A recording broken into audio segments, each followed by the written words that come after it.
Hello, welcome to an episode of WGA Talk. My name is Frank McCormick. I'm the editor of the Waterways Journal.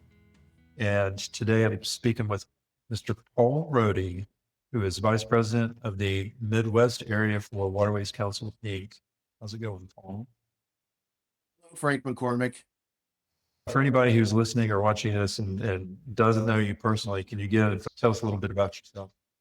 Well, so this year, I'll be going into my 25th year in the industry as far as public policy goes. And I live in St. Louis. I grew up here and have lived here most of my life, not its entirety, but most of it. And, I really enjoy working for Waterways Council, the issues that we tackle, and our membership is very diverse. And so I deal with a lot of different industries. It's a lot of fun. Nice. And how many years have you been with Waterways Council? Waterways Council, probably. Am I coming up on 20 or so? I mean, it's been 25 years in the industry. I worked for a regional organization prior to its merger with WCI in 2007. So I will let you do the math on that to come up with how long my paychecks have been coming from Waterways Council. Sounds good. Sounds good. Cool. We've got a few questions for you. I know you've been busy, so we'll be expeditious with our Q&A. I know I mentioned to you, and I say this a lot, that I'm always amazed to talk to mariners who are getting off the boat when they tell me where their home is and where they're going home. I mean, it's anything from South Louisiana to West Virginia to Wyoming and literally anywhere in between. And I know you'll often make the case that the cargoes that are transported on the inland waterways go to or come from all corners of the country. And I think that's a long way of saying that the waterways infrastructure ought to be a priority for everyone, whether you live or represent an area that's along the waterway or not. What would you say from a Waterways Council standpoint, what are the best pathways for people who are waterway stakeholders, whether that's mariners or shoreside staff, Waterways Journal readers? What's the best pathways for them to communicate that priority to their representatives in DC? And why would you say that that's important? Yeah, that's a great question. And you bring up really interesting points about how our inland mariners are from all over the country, not even waterway states. I would say, look, democracy's not a spectator sport, right? Waterways Council's on Capitol Hill every day, and we are reaching out to Congress, especially, but also the administration, representing the industry, representing its employees, representing the shippers, representing uh, contractors and America's building trades, and a whole host of others that are stakeholders in this. But we can't do it alone. We need help from everyone. Look, it's a relatively small industry, right? And it certainly isn't well known by any stretch. And so it's important that everyone is a voice to Congress. And we have tried to make that as easy as possible. We have a digital advocacy platform that you can reach out to your house rep and your senators 24/7, 365, just like the boats run, and send an email. You can tweet them on X. You can send them a voicemail or even a video message that goes into legislators' offices. We provide everything. It's pre-written or a script. It's certainly editable, and we encourage that. There's an importance here that you personalize it, but we provide that platform. It's available on our website, and I think we'll show a QR code where, specific to this year, you can participate in our online advocacy day. We'll be hosting that February 2nd. The week of February 2nd, we've got our fly-in on that week and complement the in-person meetings that we're going to have on Capitol Hill. We're asking everyone to participate in that digital advocacy exercise. So that'll be that week. But it's not just one week. This is something that needs to happen. It needs to be consistent. When congressional offices know you and respect you, then you know that you are gaining some traction, right? So if you're going in and just introducing yourself, if I'm going in and my introduction is in let's say there's an urgency to it, that's tougher to establish relationships. You need to continue to establish a relationship with that office, and they understand that Waterways Council represents inland mariners and shippers and contractors and the building trades and a host of manufacturers that move products. And that's fantastic. But it really, I think that grassroots effort that everyone can do from on your break, it takes less than a minute. If you click on the QR code or go to a website and you just fill in your information and that goes out to your House rep, your senators, there have been studies that show it really doesn't take a lot of emails to move the needle in an office to get them to pay attention. So we're excited about this technology and hope that people use it.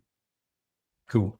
Yeah, and one thing I've been hearing a little bit about lately is I guess, the pathway to reconstituting the Inland Waterway Users Board, Inland Waterways Users Board, and which is one of the ways that the Corps assembles its capital investment strategy, which is, a a map to attacking the construction projects. Can you give us an update on that, where that stands, and also when you look at major projects that are underway and those that are, I guess, need to be teed up next, what are some concerns that comes to mind, and what are some, I guess, things to be encouraged about or excited about?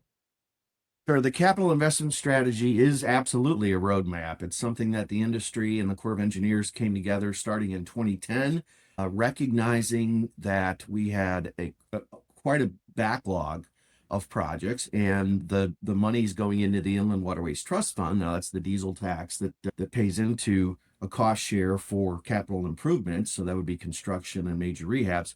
We just didn't have the money. So 2010 was a big year coming up with a prioritization list, and more importantly, a process to revisit that prioritization list. It was also when we came up with the idea of increasing that diesel fuel fee by 9 cents. And so going from about 85 million coming into the Inland Waterways Trust Fund to almost 120 million now. So yes, we are looking at following that CIS. That's absolutely crucial. One thing that Congress wants is answers. So if you just go in hat in hand with complaints, you're not going to get a lot of traction. And that's what I think Waterways Council has been good at, is identifying the issues and, more importantly, identifying a solution for that. And we've been fighting, scrapping, and clawing for funding for years. This year, we've got just over $3 billion in FY26. It just passed last week, actually. That is over $1.5 billion above what the president's budget request was. So that's a win. We need to finish what we start as far as construction projects go. So we've got funding for Chickamauga that, again, last week in the Energy and Water Development Bill, $213 million for Chickamauga. Montgomery saw over $183 million for Montgomery. For FY26, we have other projects, as you well know, Upper Miss Lock 25, part of the NESP Navigation Ecosystem Sustainability Program. You mentioned concerns, so let's talk about another project, Kentucky Lock. Kentucky has become quite a legacy project. We're now at 297% cost overrun from its authorized dollar amount. And it'll be 30 years before it is completed, barring any major surprises. So this is worse than Olmsted. So my concern is, are we learning anything from the Olmsted example, where it takes 3 decades to build something and you have cost overruns that are in the 200 to 300% area? That's concerning to me. And you know, we go after the money and make our case to Congress and the administration, but if the goalposts keep moving, will we ever finish projects? That's concerning to me.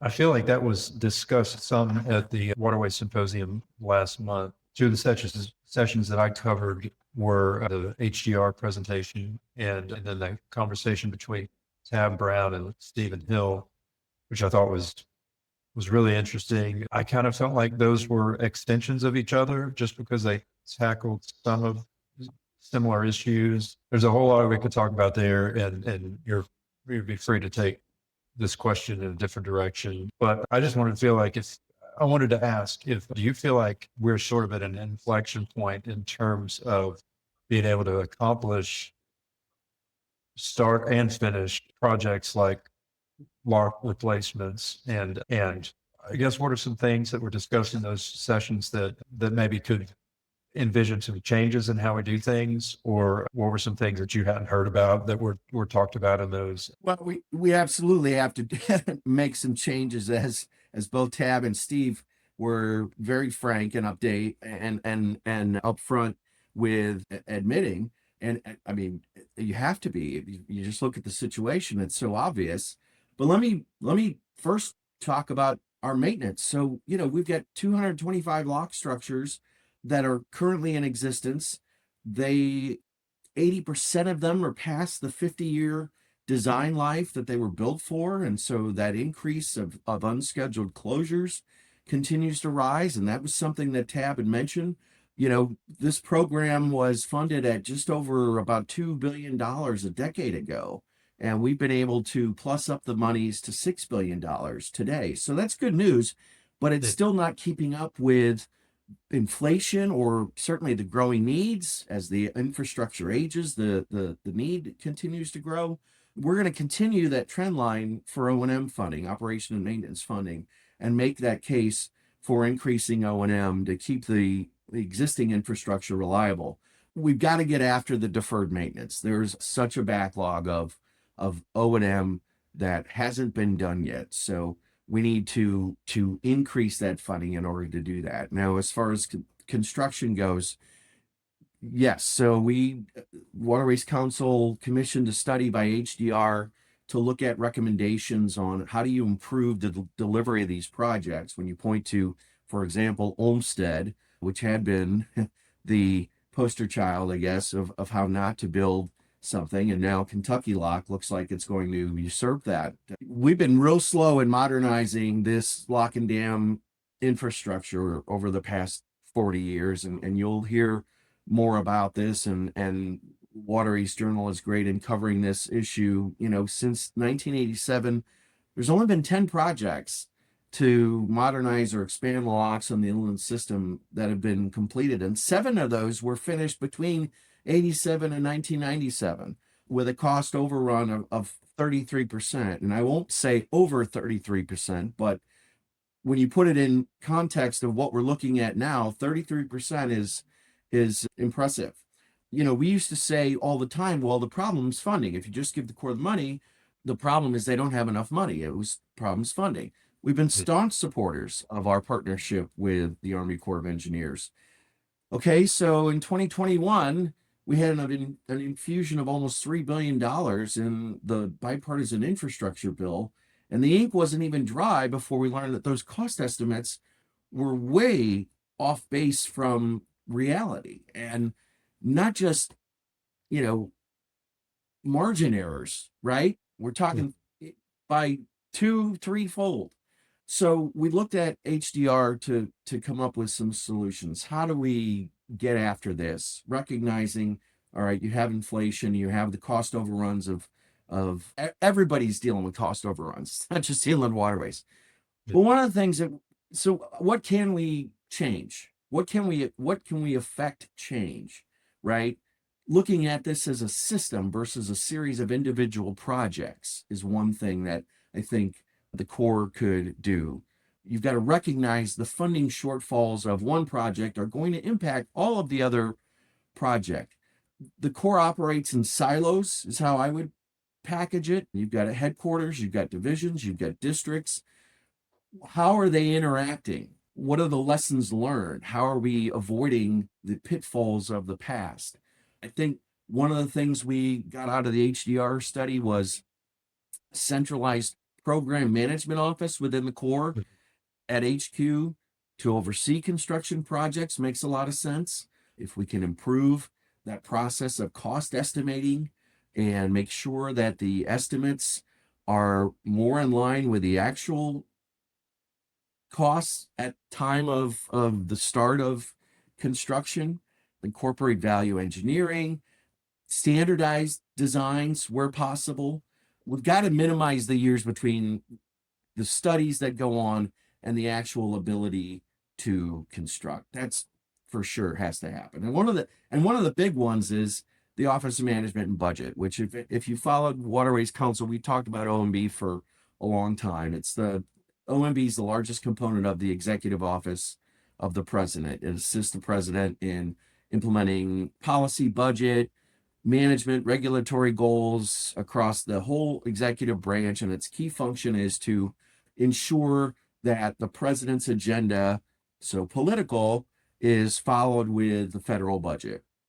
And they've got an executive order that we are looking to change, Executive Order 12-322. So it was passed not passed, but it was implemented in 1981 under Ronald Reagan's early days. Really, it goes back. It's a holdover from the Jimmy Carter era.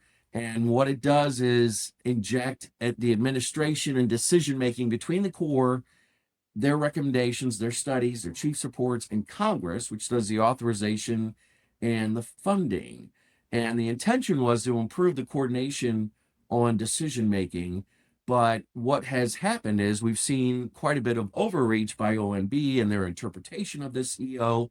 There's a choke point that has been around for a long time on information going to Congress, a lack of transparency, simple things like what are the out-year funding needs? What are the project capabilities? What innovation options are out there? OMB controls all of this. And so it is one thing that if we can change that, I think would help with how these projects are prioritized and how they are funded.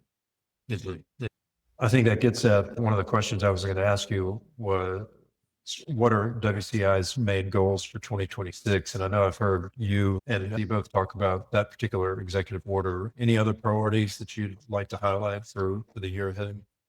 Yeah, I mean, one of the biggest ones is just got an FY26 bill, and we're already starting to work on FY27. So that outreach to Congress is starting. I mentioned we have our fly-in where we'll have members on Capitol Hill, and we'll have that digital advocacy effort to complement it. We've got to continue to bring appropriations in for the new fiscal year that's going to maximize the Inland Waterways Trust Fund, its capabilities, and its authorization to pay for 25% of capital improvements. WCI's delivered on more than $5 billion since 2014 on annual construction funding, and that's coming from Congress, an increase in the budget that comes out of the White House by varying percentage, sometimes almost up to 900% increase from what the president's budget recommends. And we go to action and we go to work with Congress, and this is where every citizen can affect change, and really your outreach to Congress helps us quite a bit. We want to continue to be a resource to Congress. Waterways Council I think has proven value as a resource to Congress and the administration and the media on locks and dams over the last 20 years. We want to continue to be a leader in the broad coalition that makes up our membership, including conservation groups and state agencies as partners. Grow our association. We are wholly funded by the dues that our members pay. So both in numbers and in its diversity. We actually had our first cruise line join in 2024. American Cruise Lines became a member of Waterways Council. We need to continue to fight for policy changes in Congress that benefit the towing industry and the shipping industries, keep products moving on the river. And so this year we have an opportunity through what's called the Water Resources Development Act. And it's an authorizing bill that's supposed to pass every 2 years. And in recent history, that's been the case. And this is the vehicle that we've used to affect a lot of change. One of those, the biggest one perhaps, is adjusting that cost share where the Inland Waterways Trust Fund was on the hook for 50% of capital improvements. And we've made the case of all the non-navigation beneficiaries to bring that down to 25%. So what that does is allow the trust fund to go farther. We are looking now at a major situation with rehabilitations of dams, and those dams are eligible for Inland Waterways Trust Fund funding. And we'd like to change that to full federal responsibility, recognizing again the many non-navigation beneficiaries of the dams. Take this back all the way to the Commerce Clause of the U.S. Constitution and really align it with federal dam safety projects, where general revenues pays for these rehabs. There are catastrophic consequences resulting if a dam failure were to occur. National concern, just navigation, certainly. We're talking loss of life, property, environmental harm, damage. I saw an interview with Major General Jason Kelly, the deputy commander for the Corps Civil and Emergency Operations, saying 7 out of 10 dams, all of the U.S. dams, are over half a century old. And we know that we're going to have at least 4 reports coming out this year for major rehabs of dams and another one right behind that. And if the trust fund were on the hook for that, that would be an untenable constraint on this diesel tax. Locks alone are going to need almost $4 billion over the next 5 years. And if you look at a 25% cost share, so that's $1 billion that is going to be coming out of the Inland Waterways Trust Fund, which again brings in 120 or so million dollars a year in revenues. The math just doesn't add up that we could pay for dam rehabs. So that is one of the cases that we'll be making in an authorization bill, that the rehabilitation of dams should not be on the backs of navigation or the shippers through the diesel tax that goes into the Inland Waterways Trust Fund. And that's something that has to be, those types of things have to be tackled legislatively in Congress. I wanted to kind of jump back to the conversation from the Waterways Symposium, where I think it was Tab that mentioned the, I guess, management of the Kentucky Lock Project going from National District to the Inland Navigation Design Center. Are there some policy things like that the Corps can do without legislation passing Congress? Oh, absolutely. There's a laundry list, and it goes back to at least that 2010 capital investment strategy that I referenced, that process of collaboration with the industry and the Corps, looking at what improvements can be made and how do you pay for it, which came about with the 9-cent increase in the diesel tax. There are absolutely things that don't need to be legislated that the Corps could implement, and they are doing some of those. You mentioned what Tab had talked about. I'm excited to see what else they can come up with. I have heard that we've got now fiber reinforced polymers and new construction materials that are coming online here. So it's not just steel and concrete that's going into maintenance and rehabilitation and construction of locks and dams. The assumption is it's going to promise a longer life cycle and reduce maintenance needs and funding. I'm eager to see what that brings about. I think you've got an increase in analytics, so the Corps can look at how these locks are going to perform before they become a situation in real life, real-time failures. They've been using digital replicas to simulate performances and detect vulnerabilities. I think one of the things that they have mentioned that we do have a concern with, quite frankly, is automation of lock operations. The Corps calls it lock modernization, which I think is a misnomer. We've got a lot of concerns with that, mariner safety being the primary one, national security as well. I understand you want to buy down the operating cost, but at what real cost? If we are looking at automation of lock operations, I think there's a lot more study that needs to be done before we're going to get on board with that one.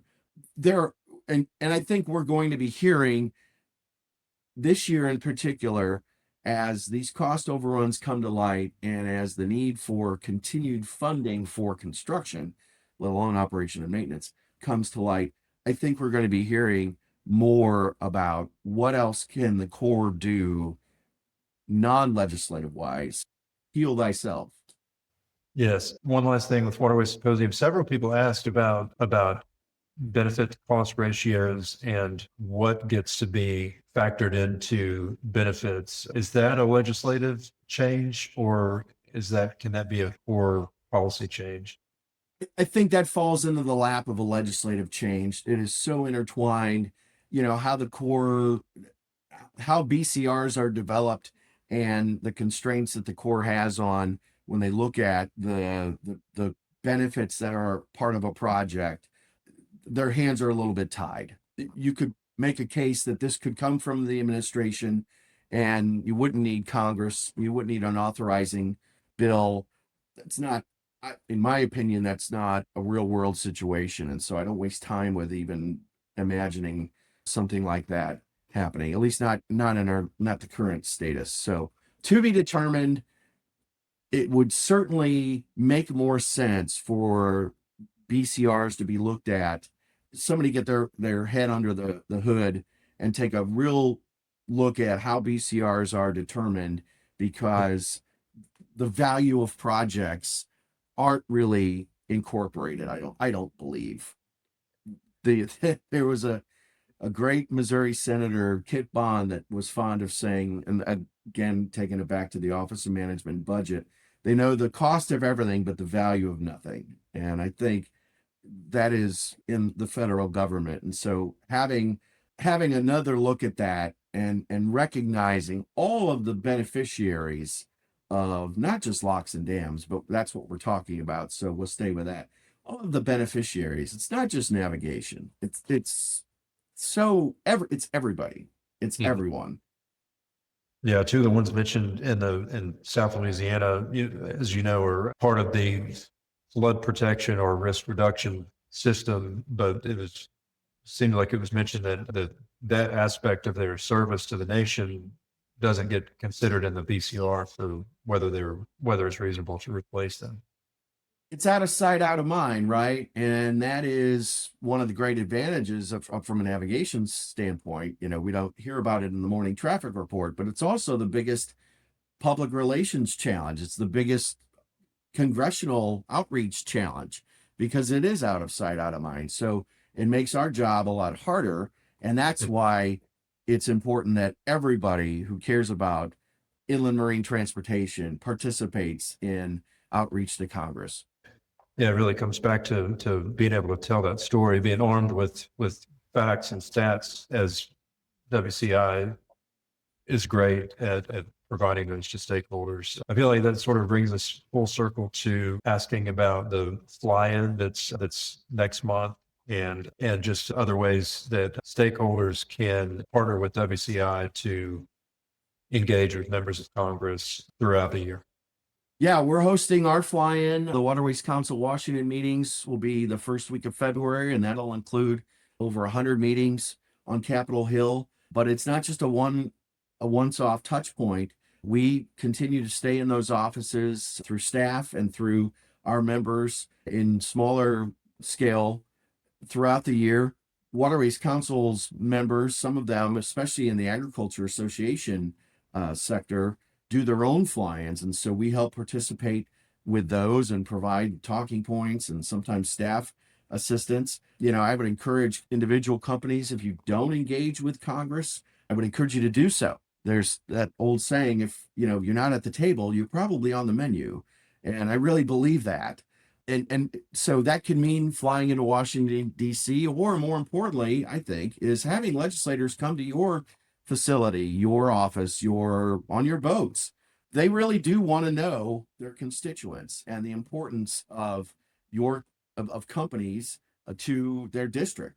And so hosting some kind of an event is a great way to connect with legislators, and they'll remember that and build a relationship with the district staff as well.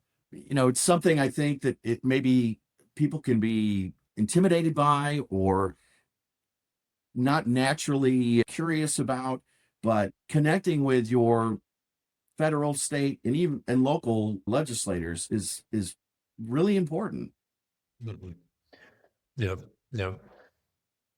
Well, thank you for that. Paul, anything else that you'd like to highlight before we wrap this up? No, I want to just underscore the importance of, I mentioned before, democracy is not a spectator sport. So click on that QR code, please, and help lend your voice to the work that Waterways Council does every day and we would really appreciate that. Well, thank you for taking a break from your advocacy and working for the industry to have this conversation. Always enjoy catching up with you. Hope to do it in person in St. Louis sometime soon.